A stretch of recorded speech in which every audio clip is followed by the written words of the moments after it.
hey, AP statistics. So in continuing with a bunch of the terminology related to experiments, and then eventually we'll kind of put it all together.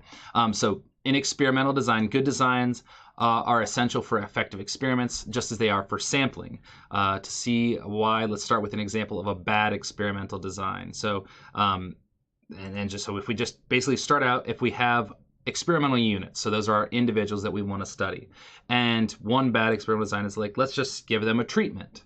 And then let's give everybody a treatment, and then let's see what happens in the response, or measure a response from that. And if we just give everybody the same treatment and measure the response to see, if we give everybody this new drug, does everybody get better, or something like that. In this design, there are many other variables besides the treatment that are potentially confounded with it. And so in this example, this was taking caffeine and its effect on a response. So there could be other things related, in this case, like sleep levels and things like that. There are a whole bunch of variables, just time too, like as the passage of time from when you get your experimental units and when you measure response. So this is this design. We could potentially have a number of confounding. So we need to do comparative design, and that's a key portion of experimental design. Not just giving everybody a treatment and seeing how the results turn out. You have to compare a couple of different groups so you can actually compare and contrast those results. In an experiment, a control group is used to provide a baseline for comparing the effects of other treatments. Depending on the purpose of the experiment, a control may be given an inactive treatment, a placebo, an active treatment, or no treatment at all.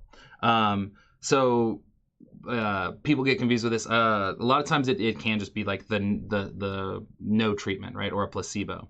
But sometimes you can actually give an active treatment to compare to. So if I'm trying to study some new like pain medication or something like that, I don't have to go back to no pain medication. We can just kind of go with what the standard was, right? I don't know, whatever the standard pain medication that they give, and then test our new pain medication that we developed to see if it's actually better than the old one. Really, that's what we mostly want to see is does it make any sort of improvement on that? So you don't have to go to like none for those. Your baseline for comparison can be your control group. And not every experiment necessarily has what we consider a control group. It has to have comparison, but it doesn't necessarily have to have a control group. It's, if you're comparing two different ways of doing something, there may not, you need to be comparing the two, but it doesn't necessarily mean one is the control and one's the treatment. They might just be two different treatments that you're trying to figure out which one of the two is better or worse or what have you. So then all other aspects of in all other aspects, the treatment groups should be treated exactly the same, so that the only difference is the treatments. So we control the rest, and so this is the control group is the baseline for comparison, right? But then control, and this kind of it's the same word, but and has some similar meaning, but the action of controlling is trying to keep those other variables the same. Give those, treat those groups. Once you give them their different treatments, make sure that everything else is the same.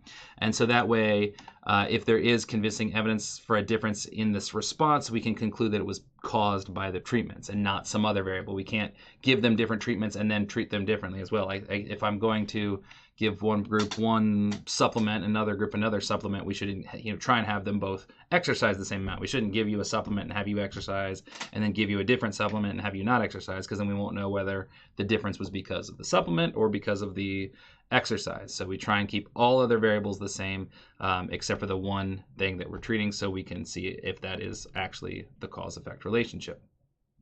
I mentioned this in the last video, the placebo effect. So this is a weird feature that some subjects in experiment will actually respond favorably to any treatment, even an inactive treatment. So if you give somebody sometimes like a placebo, like a lot of times like a fake pill or something if you're studying medicine.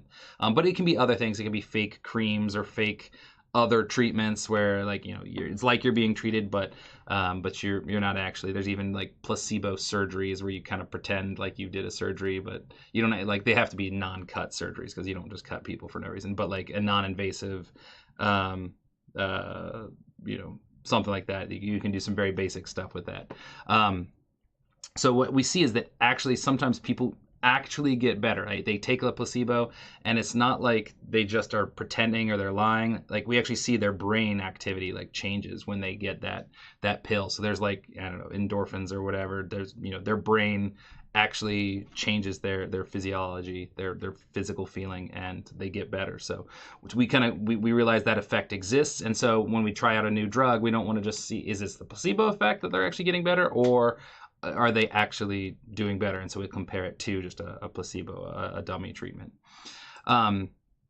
Then another concept we have within experimentation is double blinding, and then single blinding as well. So a double blind is where neither the subjects nor those who interact with them and measure the response variable know which treatment they receive. That way that, if you receive a particular treatment, you might think, oh yeah, I'm getting better, kind of similar to the placebo effect, or you might think you're supposed to respond or feel a certain way. So a lot of times we blind people from what treatments they're getting so they don't act weird. Sometimes when people, know that they're being experimented on, they know what's going on, they act weird.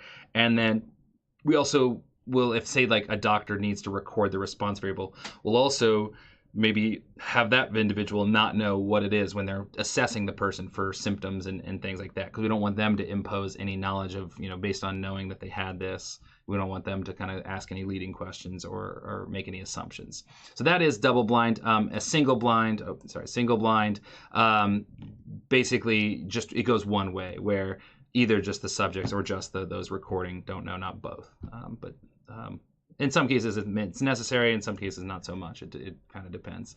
And then random assignment, another key piece of experimental design. So we want to try and create roughly equivalent groups to impose our treatments on. We shouldn't let people choose which group they're in. We shouldn't choose ourselves and just pick people for it. We should let randomness aside, kind of similar to random sampling. We do random assignment in an experiment.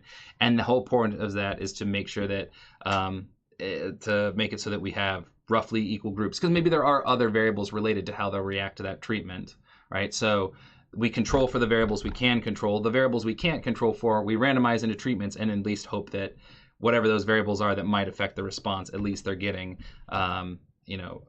assigned equally-ish to the two groups. And so that randomness introduces some uncertainty. Maybe individuals that were assigned to treatment A, we're just going to do better no matter what, right? So hopefully on average that balances out, and that's why we need to kind of still get a big sample size to kind of average all those things out.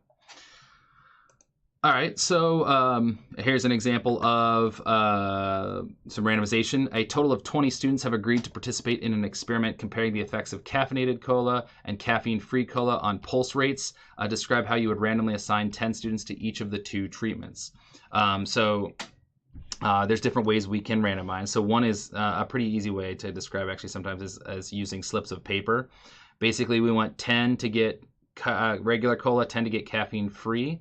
So with those 20 identical slips of paper, we could basically take 10 slips and write the letter A, or you could just write like caffeinated or caffeine-free or whatever on A on one, and then take 10 slips and write B, put them in, shuffle them, and put them and then hand them out. Put them in a hat or whatever if you want to. Put them in a bag. So and then have them draw them out or hand them out, and then whatever treatment, whatever letter they get, then that forms the group. So those who got the A slip receive the cola treatment, and those who get B slip receive the caffeine treatment.